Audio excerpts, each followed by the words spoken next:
Hey guys, how's it going? Kripparrian here. Today I want to give you guys my guide on Helltides in Diablo 4. Helltides are very interesting, very much like a co-op. It's the real world activity that you can do in Diablo 4, and it is the most important one for gear acquisition. And you might be thinking, hey Kripp, what are you talking about? I get more gear doing this or that.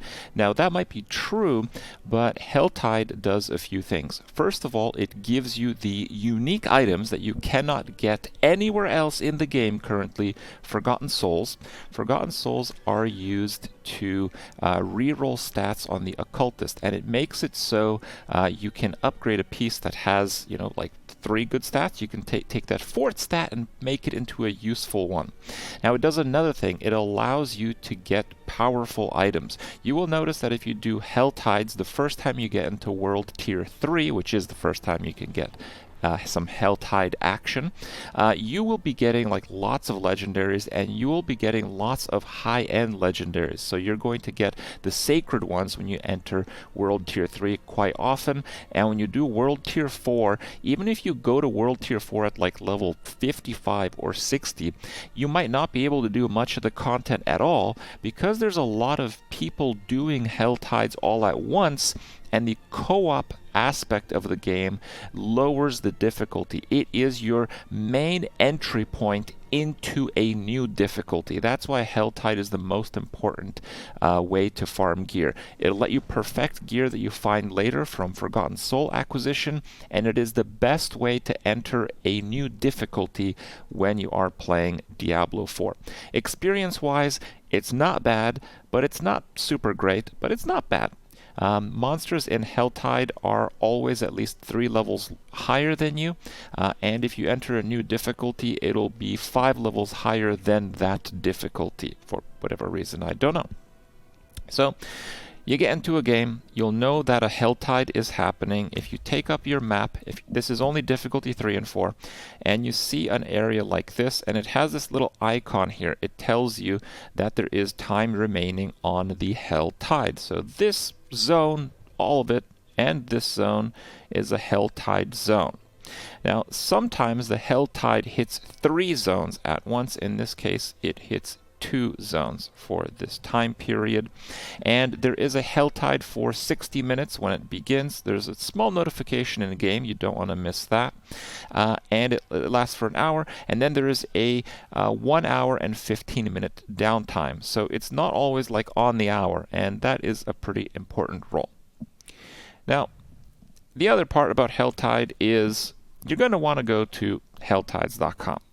And just so we're clear, I'm not at all affiliated with this website. It's just extremely useful for Helltides, and it will allow me to describe some of the strategies. So when you see the Helltide in-game, you have like waypoint here, waypoint there. Where do you go? Where do you want to initiate your Helltide action? Well, these orange circles on helltides.com are where events can spawn. And events are very useful because, one hand, there's a lot of people doing them, and it's easier if there's more people doing an event, especially if you're just now entering a new difficulty. You're going to want to get a little bit carried, let's be honest, okay? When you first get to World Tier 3, you kind of suck. When you go to Tier 4 the first time, well, you still suck. But then you get stronger, you get gear, that's where a lot of the character power comes, and gear is going to come largely from these chests here. Now, when you see the chests on helltide.com, it will not correspond entirely to the chests of your Helltide. The chests on helltide.com are the mystery chests. These are by far the best chests to get in here. Now, I think I have to actually go in the Helltide itself to see the normal chests, but there are a lot of chests that are not the mystery chests on the map. In fact, they're quite everywhere. When you're actually in the Helltide itself, when you leave town, and I believe now we have left town, you'll be able to see them. Tortured gift of weaponry, of protection. Weaponry is one-hand or two-handed weapons. Those are always not worth it. You want to skip all of those. The protection ones, some of them might be good if you're missing a piece. The jewelry ones, you want to pick the ring ones. I would recommend skipping the amulet ones. For these normal chests, they're going to cost 75 for the ring and all the armor pieces, 125 for amulet, and I believe one-handers, and 150 for two-handers. So the higher priced ones, don't get them. 75 is your entry fee. Don't go anything higher than that. These chests will give you some Forgotten Souls, which is pretty important. And they'll give you usually one legendary of a varying tier. You might not get a sacred in tier 3, you might not get an ancestral in tier 3. So they're pretty weak, but they're cheap. And the one thing they are pretty decent at is Forgotten Soul acquisition. So they're still okay to do, but what you really want to get are these chests. Now, if we look at the Helltides.com map and our map, you will see that this chest is not on the map. So what is that?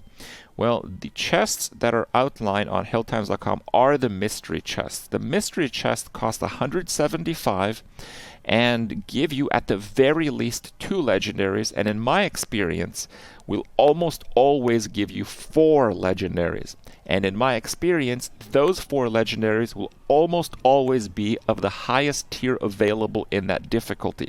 So if you're level 60, you just barely got into world tier 4 by doing the attunement dungeon by the skin of your teeth, you barely did it, you're in here, these Helltide monsters are kicking your ass, well, you get some help, you get some cinders, you get one of these chests, you might get, and you often will get, 4 ancestral legendaries.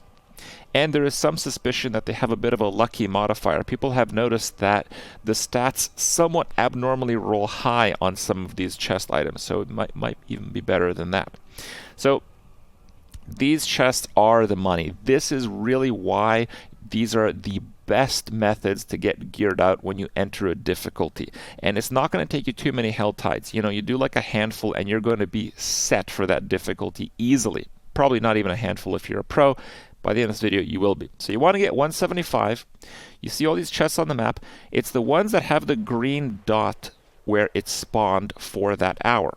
And this is kind of like a user-submitted thing. This is such a cool system. I love this system. I really wish they'd actually take this entire website and put it in their game. I think that would be fantastic. But for now, you want to go to the site. So the green dot means that it actually spawned in this location. These are the locations that it can spawn in. And these are the 2 locations that it did spawn in. It will spawn 1 mystery chest for 1 zone during the Helltide, but these chests will reset on the hour. So right now it's 4:11 a.m. Yes, that's when I record videos apparently. So it's going to end in 30 minutes. We're not going to get another... Oh, meteors! I actually died. Okay, we'll go over the meteors in a second. Don't be tapped out in the game. Doesn't work well for streamers. So when you see the green dot, it spawned there for this hour. This is pretty important because sometimes the Helltide will coincide with the hour and there'll basically be 1 mystery chest per zone. But remember, sometimes Helltide is 3 zones. So sometimes it'll be 3 chests that will reset on the hour. If the Helltide coincides with the hour, which does happen every 4 Helltides because it's every 1 hour and 15-minute break in between, that's it. Those are the chests. And in this case, we have 1 chest there, 1 chest there, 32 minutes left. That means that because the Helltide lasted an hour in this case, we had 15 minutes before 4 a.m. where the chest positions reset to actually acquire the previous chest positions. Sometimes Helltide will be starting at the half hour and you have 30 minutes until the hour. So you have 30 minutes to get the user submitted chest locations, 175 apiece. And then when the hour rolls over with 30 minutes left on Helltide, you want to get a few more of these Helltide cinders to get the new locations. They will respawn, sometimes in the same location, sometimes not. Often not, is my experience. And sometimes you'll have like this perfect 30-minute split on the Helltide, and it'll be 3 zones. That's the dream.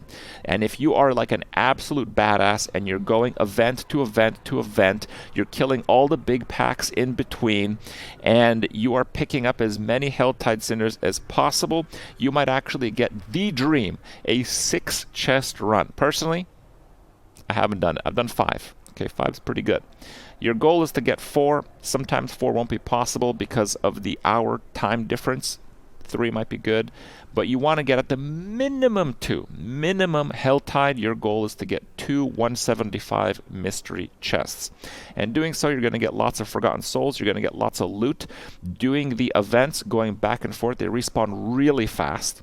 You're going to get lots of obols, so you can focus on getting gear for the exact pieces that you're missing. And you're going to get a lot of experience doing this. The monsters are always a little bit higher level than you. And there's a few other things that you can do to acquire Helltide cinders, and a few other things like Forgotten Souls. So you just saw me die there to meteors. So what was that? So every now and then there's like meteors that drop, and the meteors will give you some mobs. And these mobs, any kind of Helltide specific mobs like the Balrog, sometimes it'll be like a boss from a Helltide specific area. Well, in that case, those usually will give you a few extra Helltide cinders. But more importantly, any specific mob to the Helltide, like the Balrog, like the boss monster, something like a boss succubus, can give you Forgotten Souls directly. And it's very important to not skip them because of that. If you are skipping the Helltide specific mobs, you're going to have a really tough time actually acquiring Forgotten Souls. You're going to get far fewer if you skip them.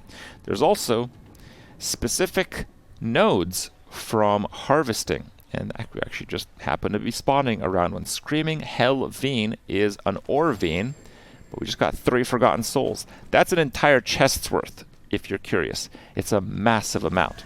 There's also a plant version. It's called the Wild Rose. Let's see, Fiend Rose, sorry. And we can get cinders and the rose itself. The rose is used as an extra ingredient for rolling stats. I believe if you're rolling jewelry and maybe some other items, I'm not entirely sure. So what you're doing is you're going event to event, you're checking the times, you're checking how many cinders you have. I believe if you die, you lose some of your cinders. I don't think I've ever died, at least until recording this video, to the meteors while I was tabbed out. I think you lose like half your cinders or something if you die, so try not to die.